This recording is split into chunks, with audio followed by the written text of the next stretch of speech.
The person whose thought we're going to examine today is usually considered one of the most important philosophers of the 17th century, but the irony of that is this, that by trade and by even desire, he was not, strictly speaking, a philosopher. Philosophy was something of an avocation for him, something he dabbled in, more or less.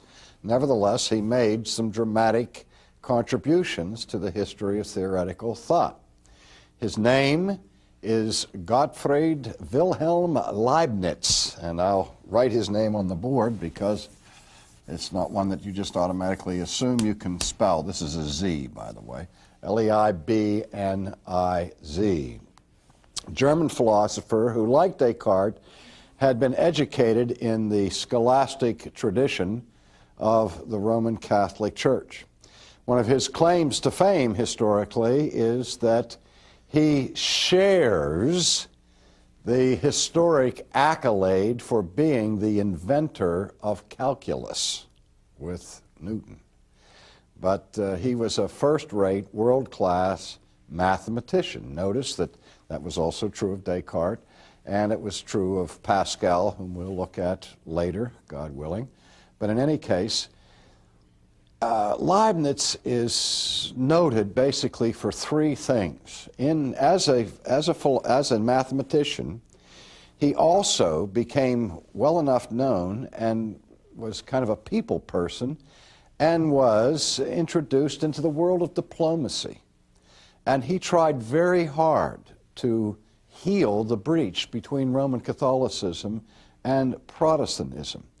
He was a conciliatory person, and he was looking for ways to bring unity out of conflict. And that was true not only at the political realm or in the ecclesiastical realm, but also in the philosophical and mathematical sphere. He kept coming back to his own mathematical paradigms in order to find rational solutions to problems that had become, in many cases, quite emotional.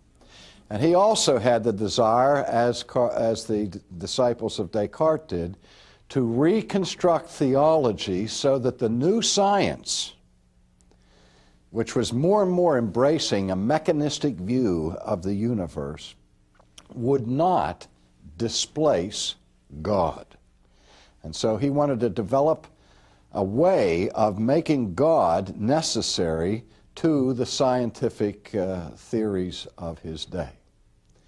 Now, he didn't embrace occasionalism, as the French disciples of Descartes did, but he developed a very elaborate theory of metaphysics that is interesting. Virtually no one accepts it today, but it's interesting, and it's called his system of monadology. Now, that's one of the innovations for which he is famous. The second innovation for which he is famous is the development of what is called the law of pre-established harmony. But that for which he's perhaps most famous is for his delicate theodicy. Now, I'm going to go over these quickly today and hope I don't cause you to swim in the soup of confusion. I'm going to be very brief about this first point because of all of the aspects of Leibniz thought, the one that is most complex and most difficult to handle in brief is his whole system of thought called monadology. In his understanding of reality, he believed that the world was made up, and all things were made up of tiny little units of life or of reality that, again, had very strange characteristics to them. And as I said, that's about all I'm going to say about it, except that these individual units or monads about which he theorized had no secondary causality between them. They had no secondary causality between them. Now remember what we mean by secondary causality, the idea that one force imparts energy or a force to something else. But these tiny little units of which everything is made, or in each one was kind of a microcosm of the whole universe, and each one had a kind of ability to be alive, or to have what he called petite perceptions. You are a perceiving being. You think, you see, you taste, you touch, you smell, and so on, and you have a highly developed sense of consciousness and your ability to think and reflect upon things. But for Leibniz, the whole world is alive, because the whole world is made up of these little monads. Each monad at least has vague, simple, basic perceptions of the world. So it's not all that far from the American Indians' idea that everything is alive, including rocks and so on. This is one of the things that prompted Edwards' question later, what do sleeping rocks dream of? You know, they were having their own petite perceptions. But in any case, of course, his answer was nothing. But in any case, that where the monadology comes in to our consideration of this whole question of causality is at this point. He believes that from all eternity, God, who creates everything on the basis of these units of being, called monads, programs each one of these individual units with their perceptions, with their thoughts, with whatever they had, from all eternity. So again, though each monad does not interact with each other monad by imparting any kind of secondary causality to them, but nevertheless the relationships by which these virtually infinite number of monads coalesce and operate together and make up reality as we see it are all done by a sort of computer chip that was put into each one of them by the Creator at the beginning of time. So again, the difference between this and the occasionalists was the occasionalists have God intervening at every second to exercise His divine power. And they denied secondary causes. Well, there's also a kind of denial of secondary causality here with Leibniz, and again, putting back all power to God, but it's not that God is intervening every second along the way, but this was his form of scientific predestination. Not a blind determinism of blind impersonal forces, but a theological predestination that's built into everything that takes place in the universe. So that the universe for him is not a mechanical system, it's a theological system. And again, he is trying to rescue God from being displaced by physical science. Now, it's the third item that I'm most interested in speaking about today with respect to Leibniz, because Leibniz produces for us one of the most famous theological theodicies of all time. The term theodicy is a term that's made up of two roots. There is the Greek word theos, which means God, from which we get the word theology, and the word dikaios or dikaisune, which is the word for justness or righteousness in Greek. And so a theodicy is an intellectual attempt to justify God. Or to state it in another way, a theodicy is a justification of God. Well, why would God ever need to be justified? Well, the big problem in theology and in philosophy is the problem of evil. If one is going to affirm the existence of God and attribute to that God, who is the creator of all things, the attribute of goodness, then the basic question is, how can a good God have a world where evil exists? If God is perfect, why is his handiwork so imperfect? Now, I think we've all wrestled at some time over the question of the origin of evil. Where did evil come from? How did evil begin in history? I remember as a brand new Christian, I hadn't thought about that at all, and one day I was playing ping pong in the basement of the freshman dormitory, and I was playing, my mind was engrossed in a ping pong game, and all of at once it hit me like a ton of bricks. You believe in God, but there's so much evil in the world, there's so much wrong in the world. How could that happen? How could a good God allow bad things to coexist with him? So as soon as you raise that question about evil, you're then, if you affirm the existence of God, you're now faced with the question of justifying a good God for creating a universe that is fallen. Some have called this the Achilles heel of the Christian faith and the most difficult theological problem we face. All right, well, let's look at how Leibniz approached this question in brief. First of all, in his approach to the question, he made a distinction among three distinct types of evil. First of all, there is what he called metaphysical evil.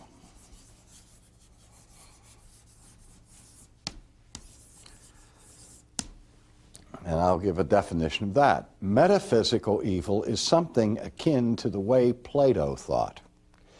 Metaphysical evil means some imperfection of being in the universe.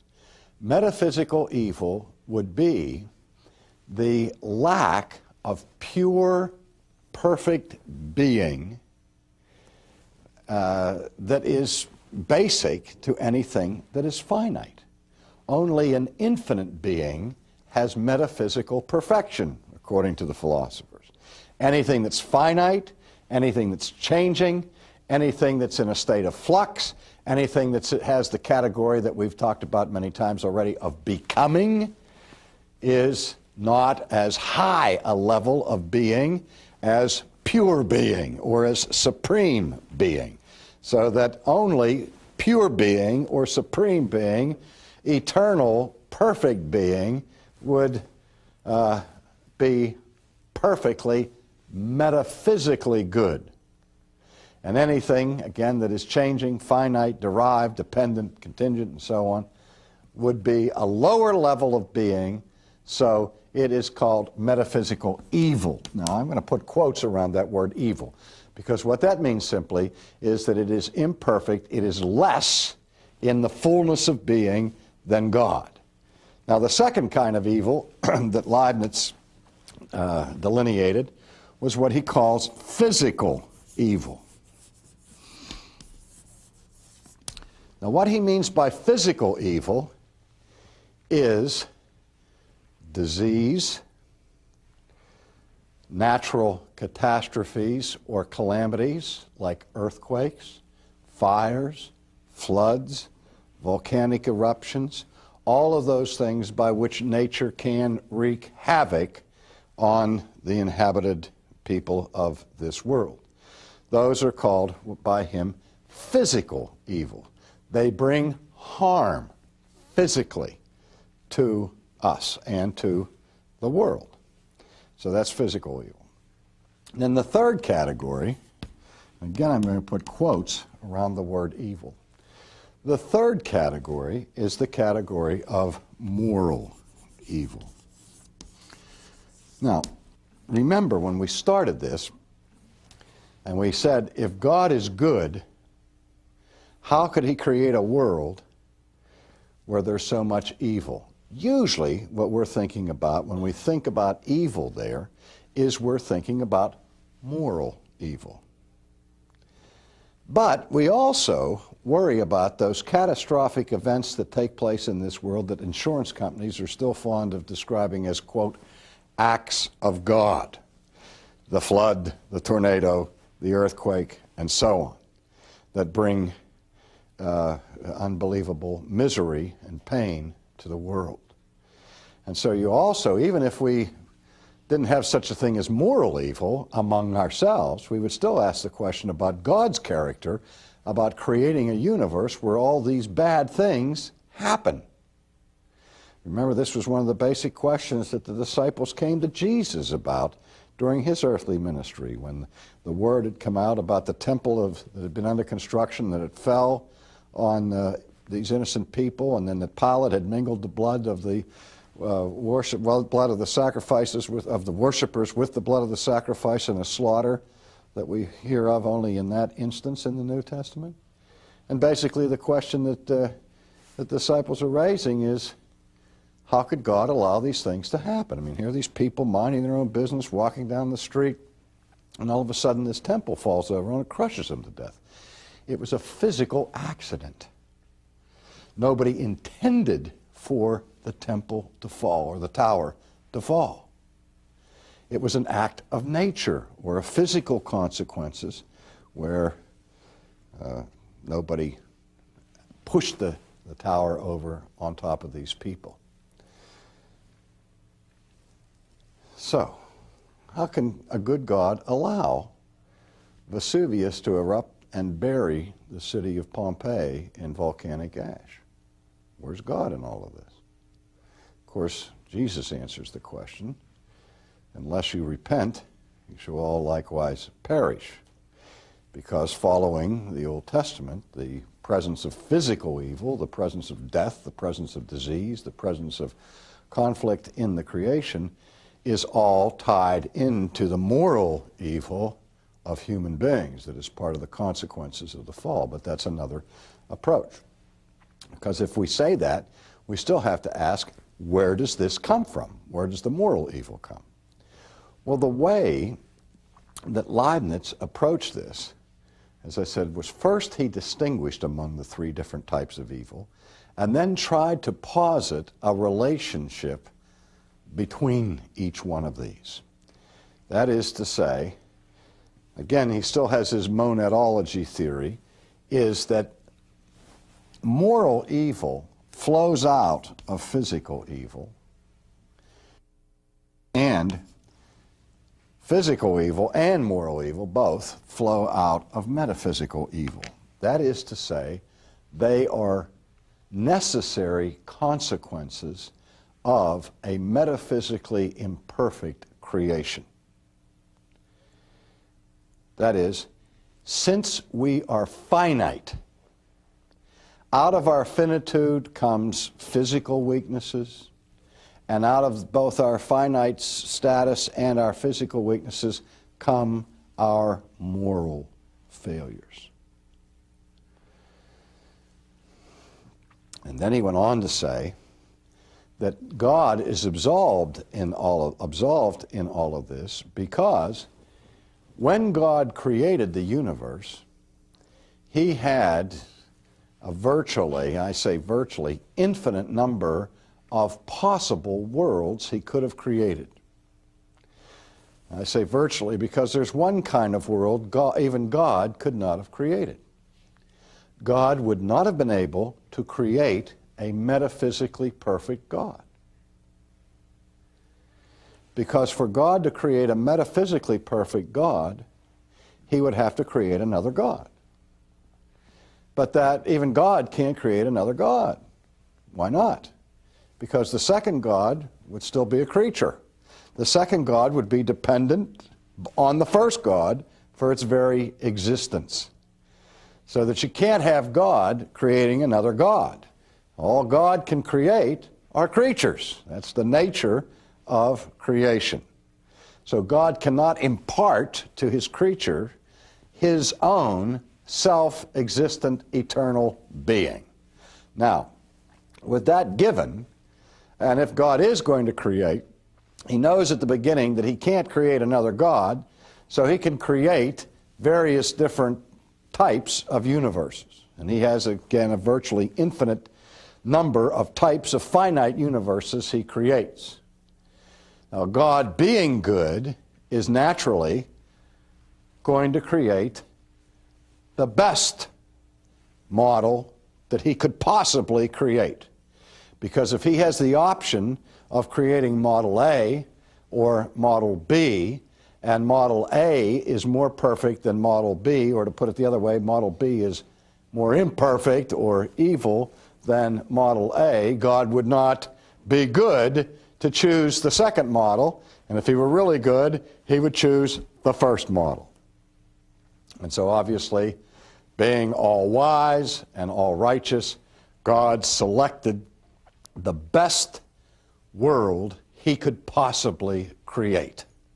An ideal world, as it were. Now, you've probably heard the expression that we are living in the best of all possible worlds. That sentiment, that idea, the best of all possible worlds, finds its roots in this theodicy of Leibniz. Now, you've also probably heard of Voltaire's famous little work, Candide. Many of you had to read it when you were in college, and it tells the story of this Dr. Pangloss, who seems to be a bumbling idiot because he naively assumes that he's living in a world that is the best of all possible worlds. And this was written after a major calamity beset Europe. The Lisbon earthquake of that time was more devastating, I guess, than the San Francisco earthquake in our own day. And again, people, because of the devastation of the Lisbon earthquake, were asking this question afresh: where's God in all of this? How could God allow this to happen? And Voltaire cynically looked at the work of Leibniz and said, he's just an idiot, Dr. Pangloss here, walking around with his head in the clouds thinking that this is the best of all possible worlds, and that even though we're not gods, we can conceive of a much better world than we're presently living in. And not only that, the scriptures themselves talk about a world that will be better in the renovation. See, that's the fatal problem from the Christian perspective of this theodicy, is that it's on a collision course with the biblical story of creation and of fall and of renovation. And it does, the New Testament or the Old Testament does not look at moral evil as a necessary consequence of finitude.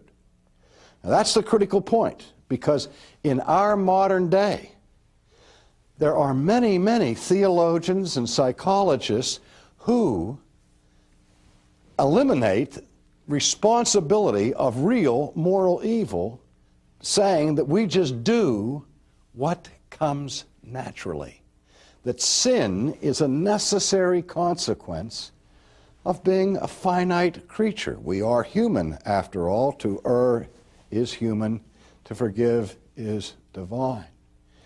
And so from a Christian viewpoint, this attempt to justify God fails because it, first of all, doesn't justify God, and second of all, doesn't square at all with the view of moral evil that we find in classical Christianity.